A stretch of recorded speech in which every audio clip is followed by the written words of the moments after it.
Chapitre 483. Les apôtres discutent sur la haine des Juifs. Les 10 lépreux guéris en Samarie. Le 29 août 1946.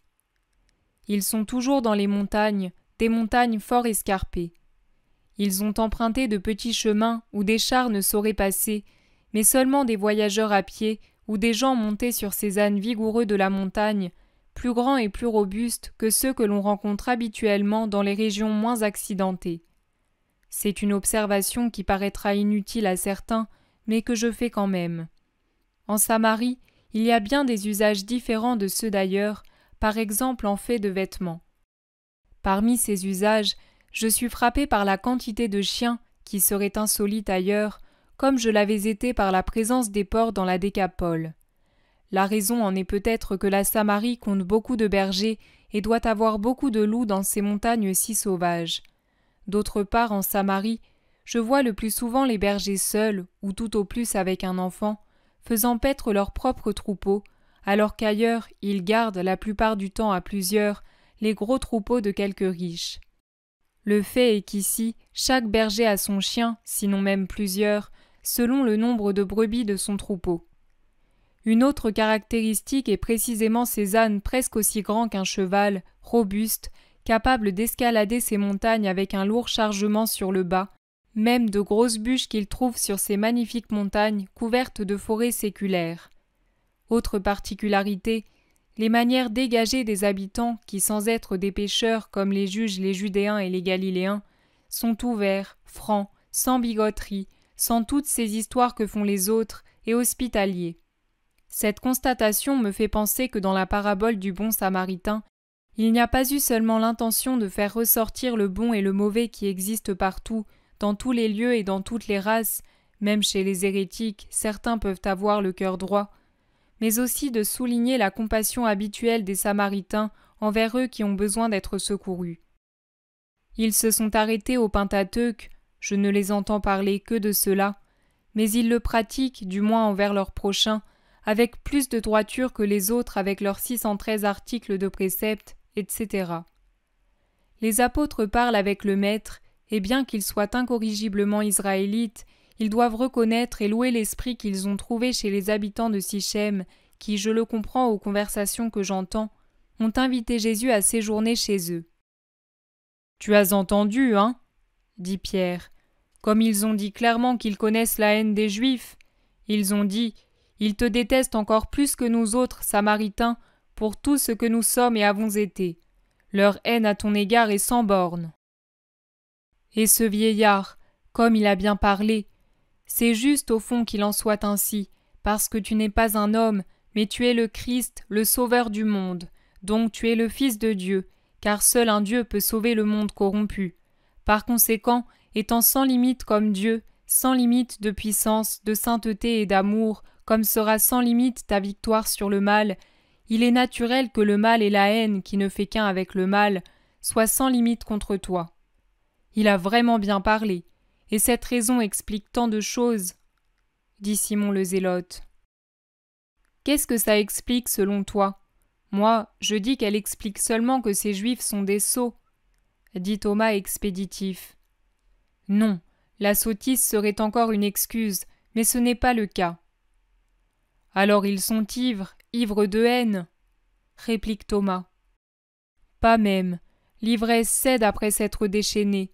Cette hargne, elle, ne cède pas. Et plus déchaînée encore, et depuis si longtemps qu'elle aurait dû retomber maintenant. Mes amis, elle n'a pas encore atteint son but. Intervient Jésus avec calme, comme si le but de la haine n'était pas son supplice.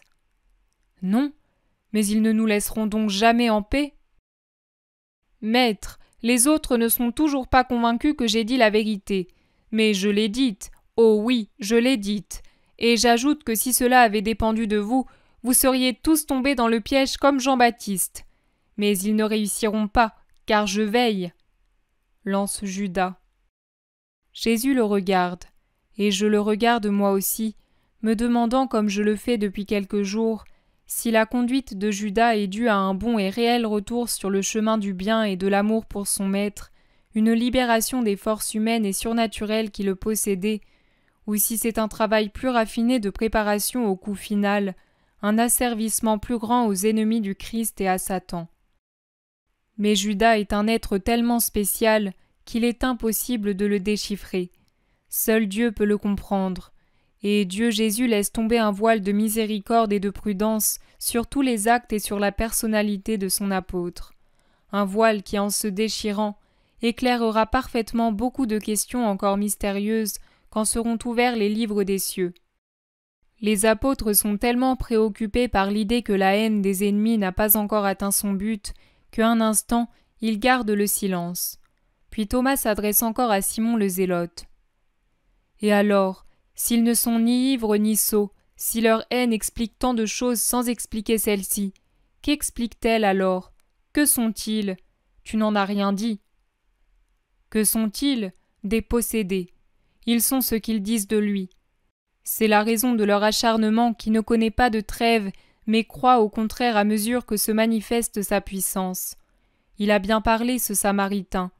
En Jésus, le Fils du Père et de Marie, homme et Dieu, se trouve l'infinité de Dieu, et infinie est la haine qui s'oppose à cette infinité parfaite, même si tout en étant sans limite, la haine n'est pas parfaite, puisque seul Dieu est parfait dans ses actions.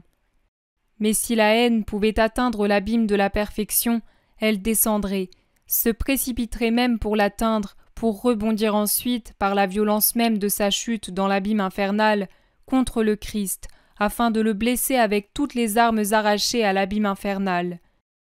Le firmament, ordonné par Dieu, a un seul soleil. Il se lève, brille et disparaît, laissant la place à ce soleil plus petit qu'est la lune. Et celle-ci, après avoir lui à son tour, se couche pour céder la place au soleil. Les astres enseignent beaucoup de règles aux hommes, car ils se soumettent aux volontés du Créateur, à l'inverse des hommes. Vouloir s'opposer au Maître en est un exemple. Qu'arriverait-il si un matin, la lune disait « Je ne veux pas disparaître et je reviens sur mes pas ». Elle irait certainement heurter le soleil avec horreur et au détriment de toute la création. C'est ce que eux, ils veulent faire en s'imaginant pouvoir briser le soleil. C'est le combat des ténèbres contre la lumière. Nous le voyons chaque jour à l'aube et le soir. Les deux forces qui se combattent exercent, tour à tour, leur empire sur la terre. Mais les ténèbres sont toujours vaincues, car elles ne sont jamais absolues. Il émane toujours un peu de lumière, même dans la nuit la moins étoilée. On dirait que l'air la crée de lui-même dans les espaces infinis du firmament et la répand, même si elle est très limitée, pour persuader les hommes que les astres ne sont pas éteints.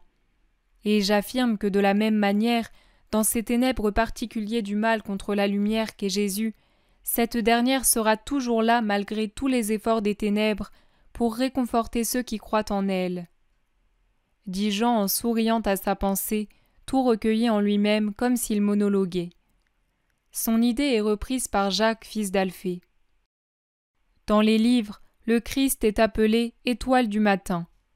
Lui aussi connaîtra donc une nuit, et, je m'en épouvante, nous en connaîtrons une nous aussi.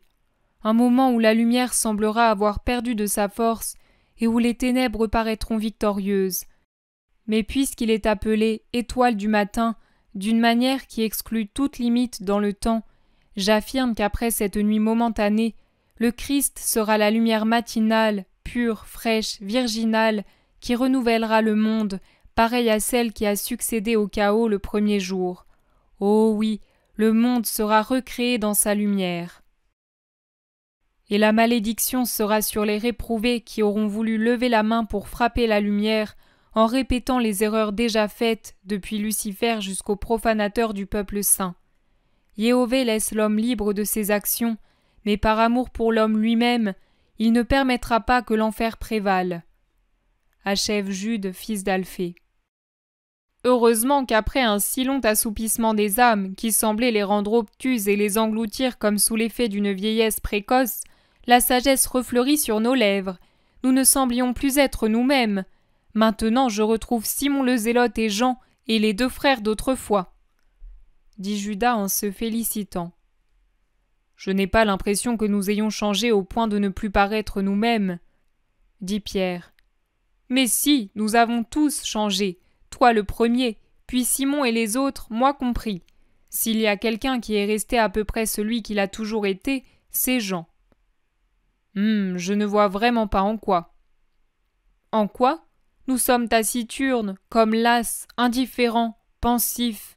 Jamais plus on n'entendait de conversations semblables à celles d'autrefois, semblables à celles de maintenant, qui sont si utiles. Pour nous disputer, intervient Jude en rappelant, comme souvent en effet, elle dégénérait en prise de bec. Non, pour nous former, car nous ne sommes pas tous comme Nathanaël, ni comme Simon, ni comme vous les fils d'Alphée, par naissance et par sagesse, et celui qui l'est moins apprend toujours de celui qui l'est davantage. Réplique Judas. Vraiment, moi je dirais qu'il est par-dessus tout nécessaire de se former en matière de justice, et en cela, Simon nous a donné de magnifiques leçons. Dit Thomas. Moi, tu y vois mal, je suis le plus incapable de tous. Lance Pierre. Non, tu es celui qui a le plus changé. En cela, Judas a raison. Il ne reste plus beaucoup en toi du Simon que j'ai connu quand je vous ai rejoint, et qui, pardonne-moi, est demeuré longtemps celui qu'il était. Depuis le moment où je t'ai retrouvé, après notre séparation pour les enseigner, tu n'as fait que te transformer. Maintenant tu es, oui, je peux le dire, plus paternel et en même temps plus austère. Tu compatis avec tous tes pauvres frères, alors qu'avant, et on voit, moi du moins je le vois, que cela te coûte mais que tu te domines. Et tu ne nous inspirais jamais le respect comme maintenant que tu parles peu et que tu nous fais peu de reproches. Mais mon ami, tu es bien bon de me voir ainsi. Moi, par l'amour que j'ai pour le maître qui ne cesse de grandir en moi, je n'ai vraiment changé en rien. Non, Thomas a raison, tu as beaucoup changé, confirment plusieurs. C'est vous qui le dites, dit Pierre en haussant les épaules. Et il ajoute: Il n'y a que le jugement du maître qui serait sûr, mais je me garde bien de le lui demander. Lui, il connaît ma faiblesse, et il sait qu'un éloge intempestif pourrait nuire à mon âme. Aussi, il ne me féliciterait pas, et il ferait bien. Je comprends de mieux en mieux son cœur et sa méthode, et j'en vois toute la justice. C'est que tu as l'âme droite et que tu aimes de plus en plus. Ce qui te fait voir et comprendre, c'est ton amour pour moi. Ton maître, le véritable et plus grand maître, qui te fait comprendre ton maître, c'est l'amour. Dit Jésus qui jusque-là écoutait sans intervenir. Je crois que c'est aussi la souffrance que je porte en moi. De la souffrance? Pourquoi? Demandent certains. Oh, pour bien des choses qui au fond n'en font qu'une. Tout ce que souffre le maître est la pensée de ce qu'il va souffrir. On ne peut plus être distrait comme dans les premiers temps, tels des enfants qui ne connaissent rien, maintenant qu'on sait de quoi les hommes sont capables et combien il faut souffrir pour les sauver. Ah, nous croyions tout facile les premiers temps. Nous pensions qu'il suffirait de nous présenter pour que les autres passent de notre bord. Nous étions sûrs que conquérir Israël et le monde, ce serait comme jeter le filet sur un fond poissonneux. Pauvres de nous!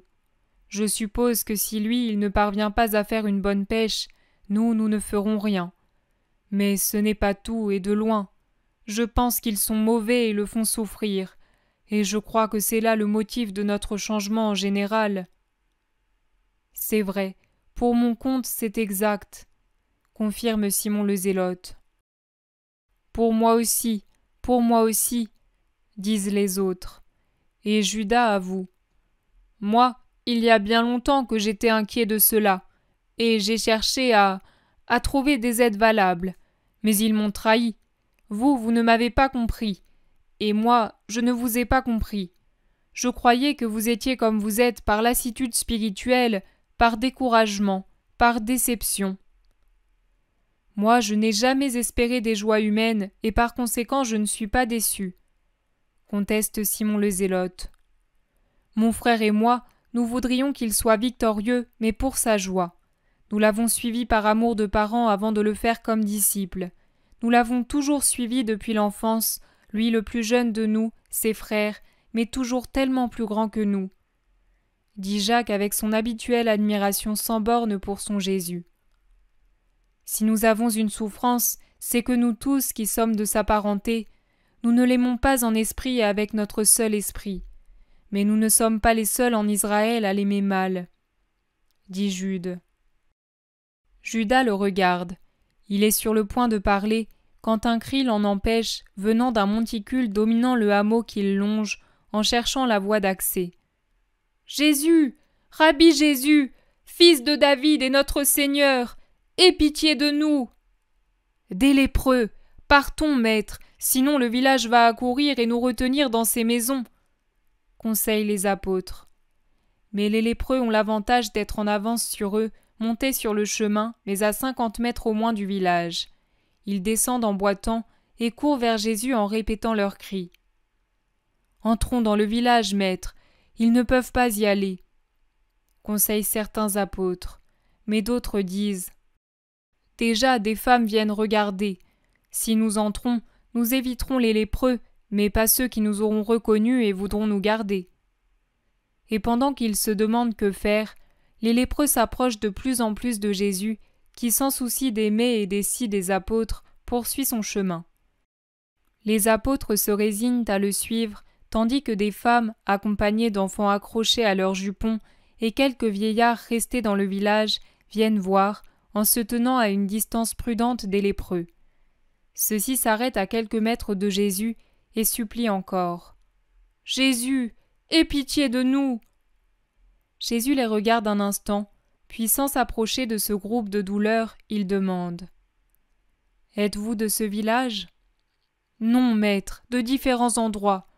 Mais cette montagne où nous demeurons donne de l'autre côté sur la route de Jéricho, et cet endroit est bon pour nous. » Dans ce cas, rendez-vous au village le plus proche de votre montagne, et montrez-vous au prêtre.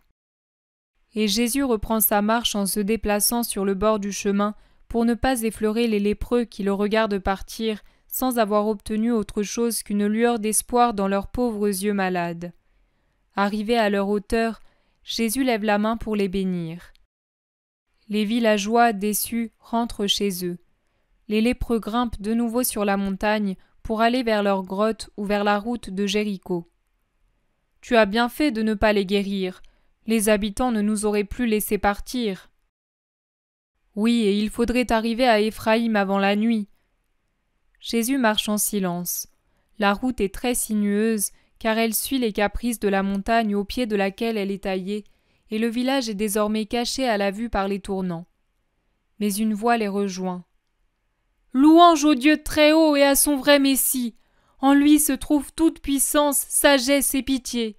Louange au Dieu très haut qui en lui nous a accordé la paix. Louez-le, vous tous, hommes de Judée et de Samarie, de Galilée et de Transjordanie, jusqu'aux neiges du très haut Hermon, jusqu'aux pierres brûlées de l'Idumée, et jusqu'au sable baigné par les eaux de la grande mer. Que résonne la louange au Très-Haut et à son Christ. Voici accomplie la prophétie de Balaam.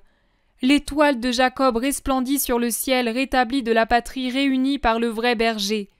Voilà accomplies également les promesses faites aux patriarches, tout comme la parole d'Élie qui nous a aimés. Écoutez-la, peuple de Palestine, et comprenez-la. Il ne faut plus hésiter.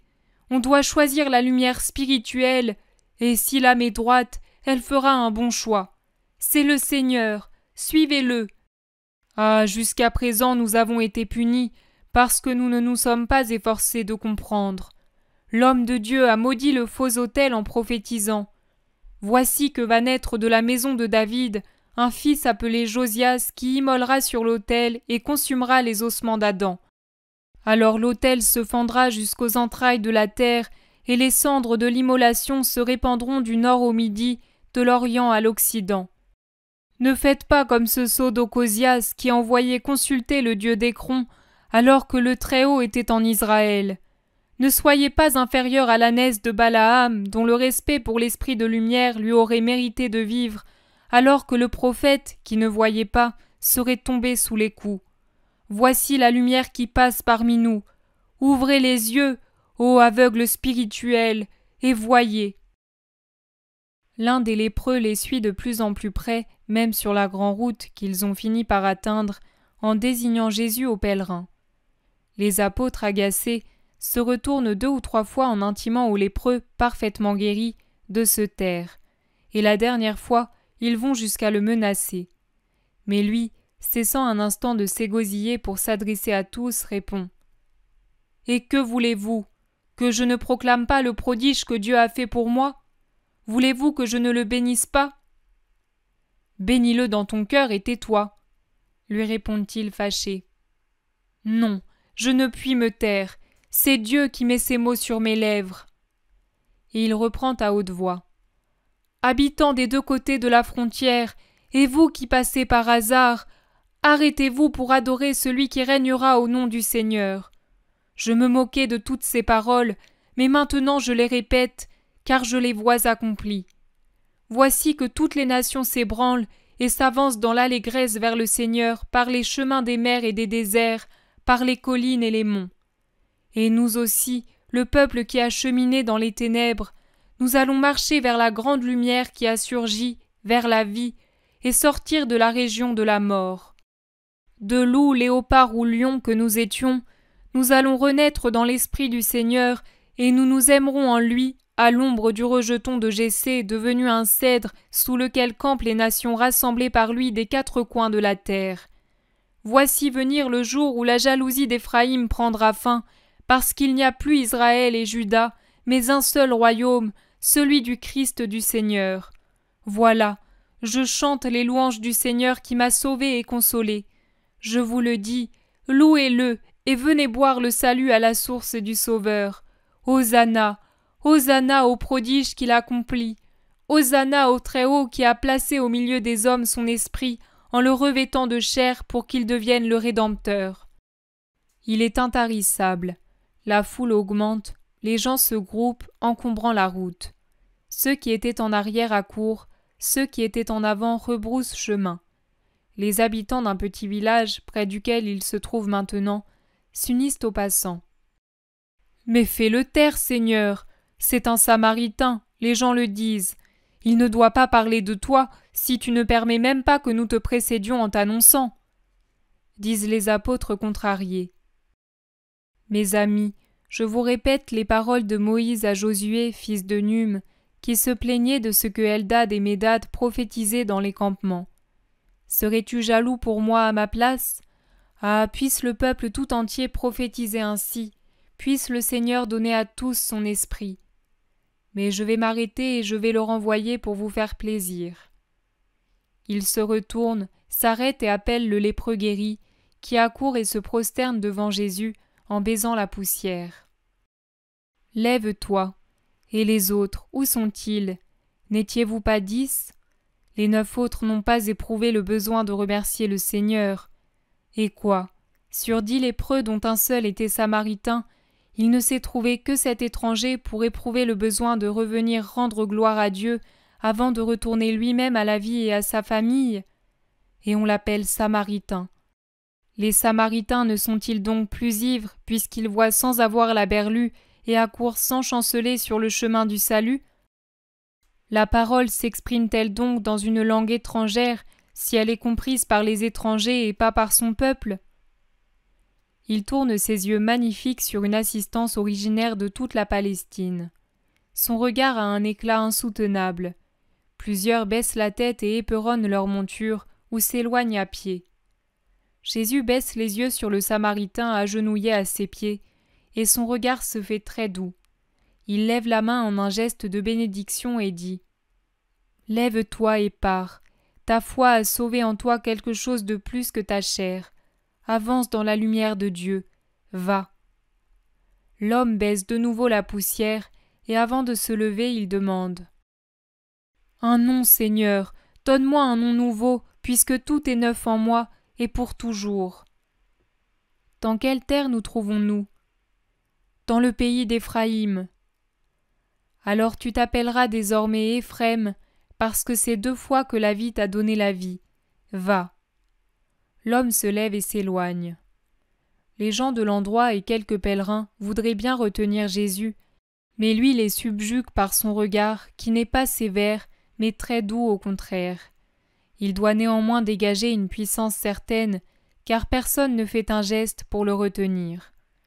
Alors Jésus quitte la route sans entrer dans le petit village, traverse un champ puis un ruisseau et un sentier, il monte sur le coteau oriental couvert de forêts et s'y enfonce avec ses disciples en disant « Pour ne pas nous tromper, nous allons suivre la route, mais en restant dans le sous-bois.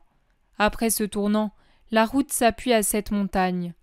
Nous y trouverons bien quelques grottes pour dormir, et nous franchirons à l'aube Éphraïm.